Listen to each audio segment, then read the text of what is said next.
महाराष्ट्रामध्ये सेना भाजपची पुन्हा युती झाल्यानं महाराष्ट्राची कुलस्वामिनी आई तुळजाभवानीच्या दरबारामध्ये तुळजाभवानीला साकडं घालून उस्मानाबादचे खासदार रवींद्र गायकवाड यांनी प्रचाराला सुरुवात केली आहे।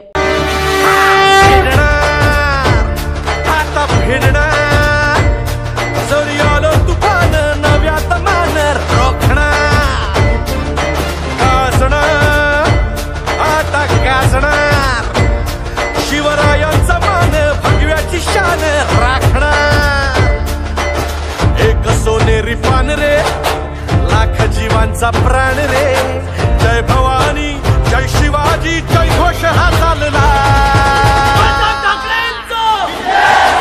आला तर काळी फोडत वाघरे, अशी धगधगती मनात आगरे, हो एकच साहेब साहेब आपले ठाकरे ठाकरे ठाकरे।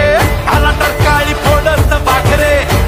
2014च्या लोकसभा निवडणुकीत अतिशय जास्त मतानं निवडून आल्यानं उस्मानाबाद जिल्ह्यातील विकास रत्न म्हणून रवींद्र गायकवाड यांची उस्मानाबाद जिल्ह्यात ओळख आहे। शिवसेनेतील आक्रमक असलेला व्यक्तिमत्व तसेच अभ्यासू व्यक्तिमत्व म्हणून उस्मानाबाद जिल्ह्याचे खासदार रवींद्र गायकवाड यांना ओळखलं जातं। सेना आणि भाजपच्या युतीचा निर्णय झाल्यानंतर तुळजापूरची कुलस्वामिनी आई तुळजाभवानी या दरबारामध्ये नतमस्तक होऊन आई तुळजाभवानीला साकडं घालत भवानी मातेचा आशीर्वाद घेऊन पुन्हा खासदारकी लढवण्याचं स्वप्न रवींद्र गायकवाड पाहतायत। तर येणाऱ्या लोकसभा निवडणुकीत रवींद्र गायकवाड यांना किती यश मिळणार हे पाहणं आता महत्त्वाचं ठरणार आहे। आई तुळजाभवानीच्या दरबारामध्ये पावन या तुळजापूरच्या नगरीमध्ये या ठिकाणी उस्मानाबाद जिल्ह्यातले खासदार रवींद्र गायकवाड या ठिकाणी या ठिकाणी युती झाल्यानंतर या ठिकाणी महायुती झाल्यानंतर या ठिकाणी अतिशय जल्लोष साजरा करताना काही ठिकाणी पाहायला मिळत आहे। परंतु उस्मानाबाद जिल्ह्यातले खासदार रवींद्र गायकवाड यांनी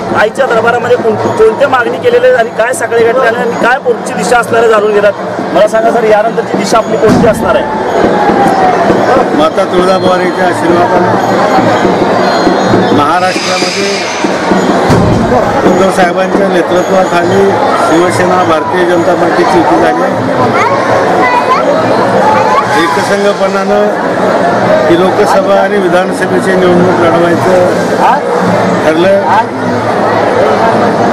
कालच रात्री युतीची घोषणा झाली आणि आज मी तुळजाभवानीकडे साकडं घातलंय। या देशाच्या पंतप्रधानपदी पुन्हा एकदा नरेंद्र मोदींना आशीर्वाद दे। महाराष्ट्राच्या मुख्यमंत्रीपदी उद्धवजी ठाकरे साहेबांना असं साकडं आई जगदंबेला आज घातलं। युती झाली आहे आणि आज आई जगदंबेचा आशीर्वाद घेऊन याच ठिकाणी आम्ही सर्वजण कामाला प्रचाराला सुरुवात करतोय। निश्चितपणानं आजपर्यंत आई जगदंबेचा आशीर्वाद आमच्या पाठीशी आहे। या जिल्ह्यातली राज्यातली आणि देशातली जनतासुद्धा निश्चितपणानं उद्धव साहेबांच्या पाठीशी आशीर्वाद देण्यासाठी उभं राहील। धन्यवाद। जय हिंद जय महाराष्ट्र। माझा प्रश्न म्हणजे रेल्वेचा प्रश्न।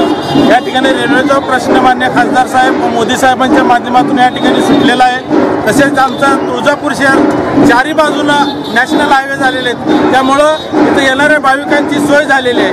तसेच उजनीचं पाणी येणाऱ्या काळात मान्य खासदार मोदी साहेबांच्या मार्गदर्शनाखाली या तुळजापूरला आणल्याशिवाय स्वस्त बसणार नाही। त्यामुळं येणाऱ्या काळात जास्तीत जास्त विकास मान्य खासदार साहेबांच्या हस्ते होणार आहे। म्हणून आम्हाला विश्वास आहे की यावेळेस या मागील 2,40,000पेक्षा डबल मताधिक्याने या ठिकाणी सर विजय होतील। आमच्या गेल्या वेळेसच्या काळामध्ये सरांनी अगदी 3.5 ते 4 लाखाच्या फरकानं प्रतिस्पर्धी उमेदवाराला धोबीपछाड केलेला आहे। त्याहीपेक्षा जास्त लीड खऱ्या अर्थाने या धाराशिव जिल्ह्यामध्ये संपूर्ण धाराशिव जिल्हा लोकसभा विधानसभा त्याचबरोबर संपूर्ण जिल्ह्यामधून संपूर्ण लोकसभेच्या मतदारसंघातून साहेबांना गेल्या वर्षीपेक्षा जास्त लीड दिल्याशिवाय आमचा शिवसैनिक शांत बसणार नाही। त्याचबरोबर भारतीय जनता पार्टीच्या लोकांनी सुद्धा आज आमच्या हातात अगदी खांद्याला खांदा लावून साहेबांना ज्या पद्धतीने लीड दिली आहे, त्याचबरोबर सर्व मित्र पक्षांना सोबत घेऊन गेल्या वेळेसपेक्षा जास्त मताची लीड दिल्याशिवाय आम्ही शांत बसणार नाही। महाराष्ट्राची कुलस्वामिनी आई तुळजाभवानीच्या पावन नगरीमध्ये या ठिकाणी उस्मानाबाद जिल्ह्यातले खासदार रवींद्र गायकवाड या ठिकाणी आत्ताच या ठिकाणी युती महायुती झाल्यानंतर या ठिकाणी सेना आणि भाजपची युती झाल्याने या ठिकाणी कार्यकर्त्यांच्या वतीनं आई तुळजाभवानीच्या दरबारामध्ये या ठिकाणी मोठमोठ्याने या ठिकाणी घोषणा देत या ठिकाणी अतिशय जल्लोष साजरा करताना या ठिकाणी पाहायला मिळत आहेत। रवींद्र गायकवाड यांच्या हस्ते या ठिकाणी प्रचाराचा शुभ नारळ या ठिकाणी आई तुळजाभवानीच्या दरबारामध्ये आईला साखळ घालून या ठिकाणी सुरुवात केलेली आहे। किती यश मिळणार आहे हे देखील आता पाहणं येणार।